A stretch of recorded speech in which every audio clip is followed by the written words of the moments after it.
Eh oui les amis, j'ai allumé le feu. Et pourtant j'allume, mais évidemment la porte est ouverte. Mais vous savez, cette histoire d'humidité, tout ça quoi, vous voyez. Donc voilà, il fallait bien, on y arrivait. Qu'est-ce que vous voulez que je vous dise? Eh oui, j'étais en train de regarder les émissions et je regardais ce truc là de la gendarmerie qui a été cramé à Cavaillon. Le melon de Cavaillon. Faut pas chanter votre chanson, hein. Non mais franchement, où on va? Maintenant on crame des gendarmeries?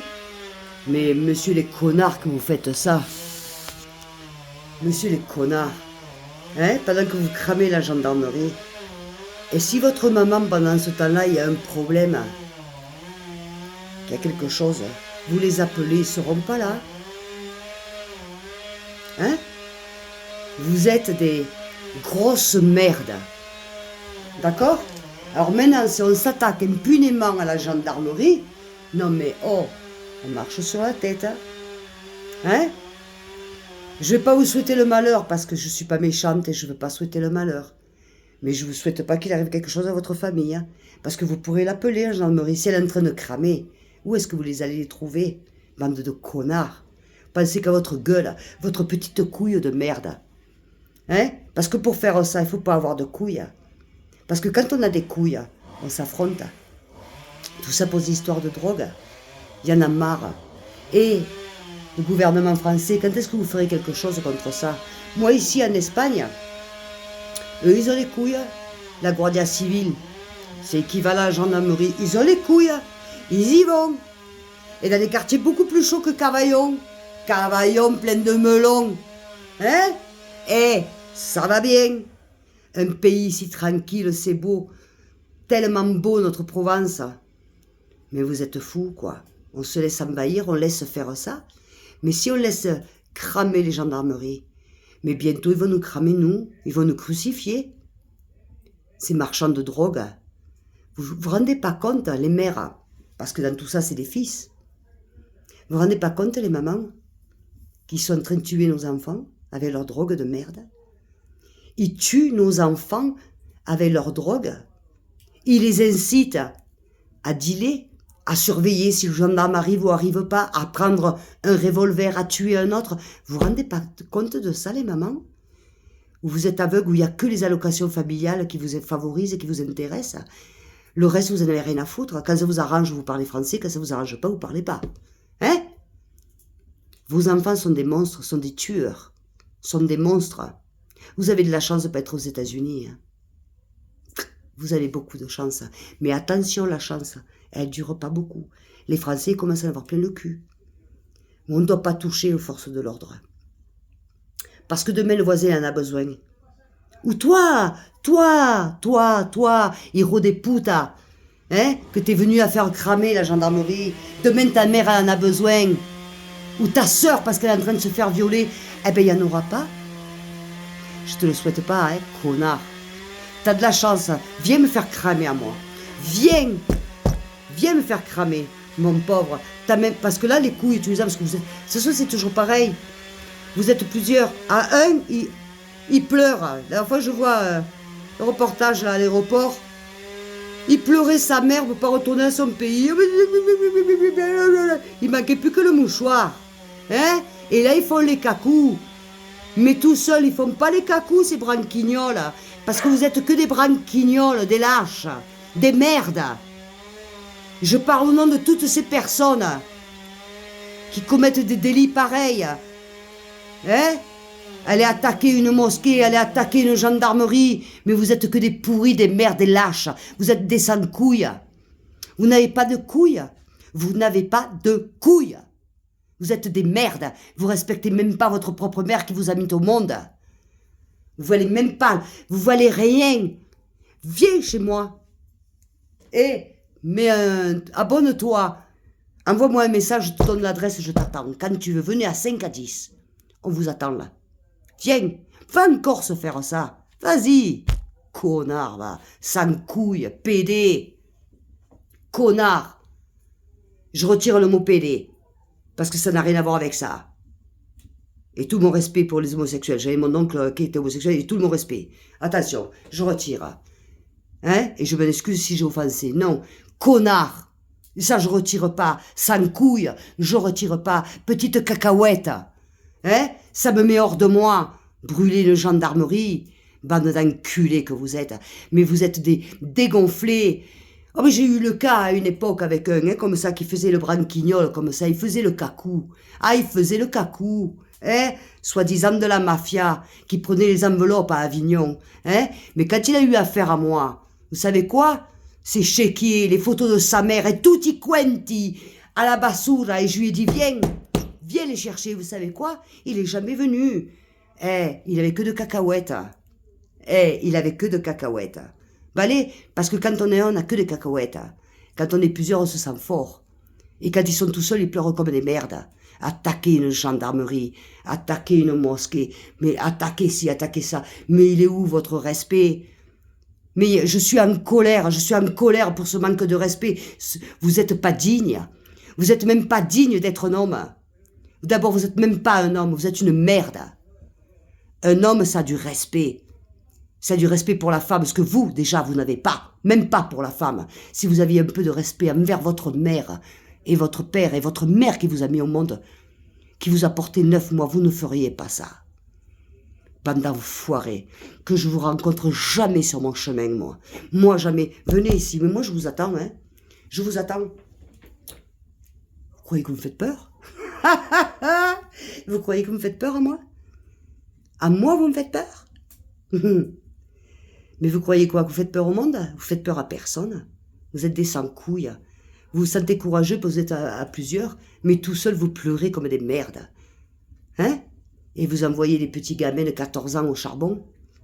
Bande d'enfoirés que vous êtes. Vous méritez même pas de nom. Vous êtes rien. Hein? Et pendant ce temps-là, il y en a qui se font sauter la tête dans d'autres pays, en ce moment. Vous mériteriez quoi? Vous savez quoi? De prendre les armes et d'aller vous battre un peu. À voir un petit peu ce que vous avez dans le pantalon. Hein? Ce que vous avez dans le pantalon. Parce qu'à mon avis, il n'y a pas grand chaos. Hein? Évidemment qu'il n'y a pas grand chaos. Hein? C'était juste un grand coup de gueule envers vous, les gros enculés que vous êtes. Hein? Quant à l'autre, là, je ne sais pas comment elle s'appelle, ce truc de YouTube. C'est bien, madame. Vous aimez pas Macron, c'est une chose. Moi, il y a beaucoup de gens que j'aime pas. Que je me permets d'employer le mot enculé envers des vermines qui crament nos gendarmeries, qui envoient nos gamins à l'échafaud, c'est une chose. Mais vous, madame, qui vous permettez, parce que vous n'êtes pas d'accord avec le président de la République, qui vous plaise, qui ne vous plaise pas, moi, il ne me plaît pas non plus. Moi, on ne peut pas... modérez vos propos, quand même.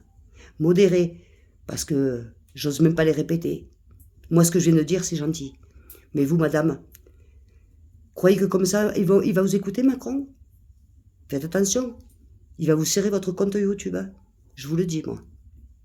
Et le pire, c'est que chaque fois que vous ouvrez la bouche, à part tous ces mots-là dans la bouche, vous n'avez aucun. Alors, si vous n'avez pas été à l'école, c'est une chose, mais je pense que dans la vie, même si on n'a pas été à l'école, on apprend à dire autre chose. Et un président de la République, on l'aime ou on ne l'aime pas, on ne peut pas tenir de tels propos. Je suis désolée. Je répète, je suis absolument ni Macron, je ne suis pas politique. Mais c'est le président de la République. On ne donne pas une gifle à un président de la République, ni à un gendarme, ni à une institutrice, ni à sa mère. Encore moins un président de la République, excusez-moi du peu. Alors quand l'autre est venu fanfaronner à la télévision, excusez-moi du peu, et en plus il vient fanfaronner avec son putain d'avocat qui ça le fait rigoler. Non, messieurs, dames, c'est un mauvais exemple, un très mauvais exemple. D'accord? Très mauvais exemple. Je suis vraiment très en colère. Je ne peux pas comprendre qu'on puisse cramer des gendarmeries. On a besoin, nous, de la police. Les gens normaux, les gens honnêtes, et même les gens pas honnêtes, on en a besoin. Si on ne respecte pas les forces de l'ordre, si on ne respecte pas le président de la République, si on ne respecte pas nos professeurs, si on ne respecte pas nos propres parents, mais qui on va respecter? Le problème, il est là, on ne respecte plus rien. Enfin, moi, pour ma part, je respecte, mais vous respectez plus rien. Et c'est pas vous, madame, en traitant Macron, en fait, non. Vous voyez, vous auriez eu un propos beaucoup plus modéré, je me serais abonnée. Je vous aurais suivi. Mais, Non, vous me donnez envie de vomir. Je n'ai même pas noté votre nom, vous voyez, tellement que vous me donnez envie de dégueuler. Apprenez à dire autre chose. Si vous croyez que vous allez gagner votre vie sur YouTube avec ça, ma pauvre dame, vous faites fausse route. Et si vous croyez que Macron va vous écouter, croyez-moi, il a l'habitude, vous faites fausse route aussi. D'accord? On sait très bien ce qui se passe en France, on sait très bien ce que Macron fait de bien ou pas de bien. Bon, de bien, pas grand-chose, on le sait. On le sait. Mais il y a des choses, attends, dire, je mets un bâton dans le cul à te faire enculer, excusez-moi, non mais attends, oh, ça va, ça va. Et moi, tu me dis ça, je te mets une dénoncia. Allez. Et je suis pas président de la République. Mais il y a des limites. D'accord? Voilà. Quant à cette bande de malfaiteurs, oui, d'enculés, là, oui, j'ose le dire, oui, d'enculés, c'est un mot très, chez nous de provençal. Mais moi, j'estime que quand on respecte rien, qu'on respecte plus les gendarmeries, qu'on respecte plus les professeurs, qu'on respecte ni sa mère, ni rien du tout, ouais, on est franchement des... même le mot est gentil. Vous méritez rien. C'est une honte. Les Français, on doit réagir. C'est pas possible qu'on puisse laisser faire ça. Cavaillon, c'est un grand village, on va dire. Pour moi, c'est un grand village qui est superbe. C'est mon pays. C'est superbe. Mais là, c'est gâché, mais ça faisait déjà longtemps. Mais c'est gâché, tout ça, pourquoi? Pour du trafic de drogue. Mais employer les grands moyens, comme ils ont fait ici en Andalousie, ils ont employé les grands moyens. Croyez-moi qu'ils y ont été. Et autre chose que Cavaillon. Croyez-moi, autre chose que Cavaillon. À Cavaillon, à côté, c'est une petite cacahuète. Ils y ont été. Et croyez-moi qu'ils ont levé. Ça plaît ou ça plaît pas. Mais voilà. Alors en France, vous attendez quoi? Évidemment que la police a plus de moyens. Maintenant, si on fait cramer les gendarmeries, forcément, après... Oh, non. On se réveille. On se réveille. Bon, voilà, c'était un coup de gueule, encore un coup de gueule. De toute façon, il y a que le problème, c'est qu'il y a toujours que des coups de gueule. C'est ça, le problème. Merde. Alors moi, tout à l'heure, j'ai adoré, j'ai vu une, je me suis d'ailleurs abonnée à son site, parce que elle vit en Espagne, enfin elle vit dans le sud de la France, près de l'Espagne, et elle disait qu'avant elle vivait à Paris, et elle était heureuse, une dame de mon âge, voire un petit peu plus, ou un petit peu moins, ou à peine plus moins, enfin, kiff, bourriche, mais... Elle était heureuse et comme elle disait, voilà, je voudrais que tout le monde soit heureux comme ça, je viens de la plage, elle était toute bronzée, toute contente, toute heureuse. Mais je trouve ça génial parce qu'elle fait quand même abstraction et elle a raison. Parce que finalement, pour pas se mettre en colère, il faut être abstraction de tout ce qui se passe. Hein? Je viens de regarder là une émission de Cyril Hanouna, ça aurait pu être une autre, c'était pareil, hein, ils disent les mêmes choses de toute façon, sur les taxes sur les vols d'avion. Oui, alors t'entends le Verdez, mais je l'aime bien, j'aime pas ses idées évidemment, mais sous le FMI quoi, hein. Ben oui, mais c'est normal. Non, c'est pas normal, monsieur Verdez, c'est pas normal. Moi, voyez, je viens de sortir un autre livre, comme je viens de vous expliquer. Mais là, je peux pas aller faire la publicité à Paris parce que le vol d'avion est beaucoup trop cher. Et que pour pouvoir monter à Paris, la maison d'édition, il faut qu'il y ait beaucoup plus. Vous voyez? Donc, il manque... Pourquoi? Parce que le billet d'avion, on est à 60% de taxes. Non mais, Donc non, monsieur. Les riches vont continuer à prendre l'avion, ils s'en foutent.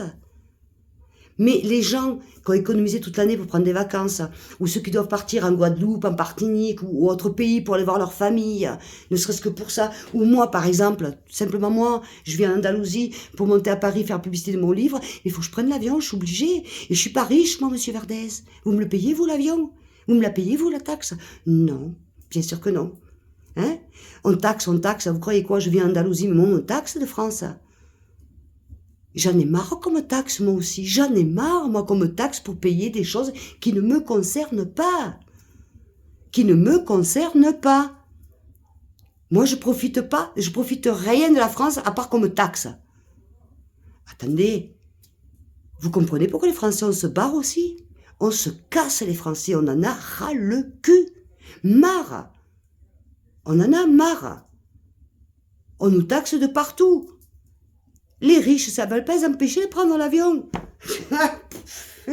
Mais non, monsieur Vergès, vous vous trompez complètement. Vous savez quoi, monsieur Vergès, votre problème, c'est que vous défendez les pauvres, c'est bien.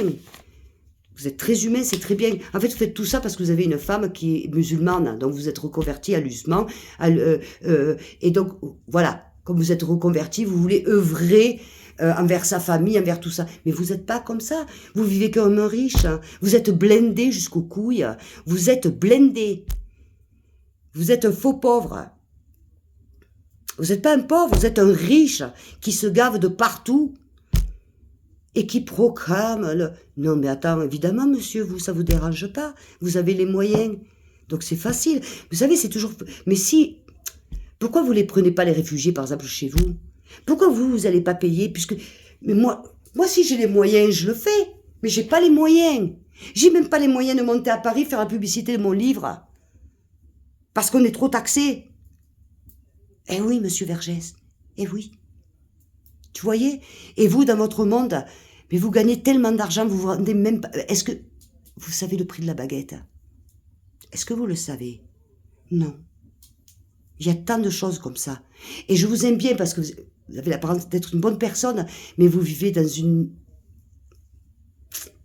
Vous vivez pas sur la planète Mars. Vous vivez sur la planète Mars, pas sur la planète France. Bon, c'était mon coup de gueule. Ne m'en voulez pas, je vous aime bien. Mais, redescendez. Ou payez-moi l'avion, je vais vous voir. Et en plus, comme ça, vous m'aiderez à faire la publicité de mon livre. Anda. Allez, bisous. À tout le monde. Ciao, ciao.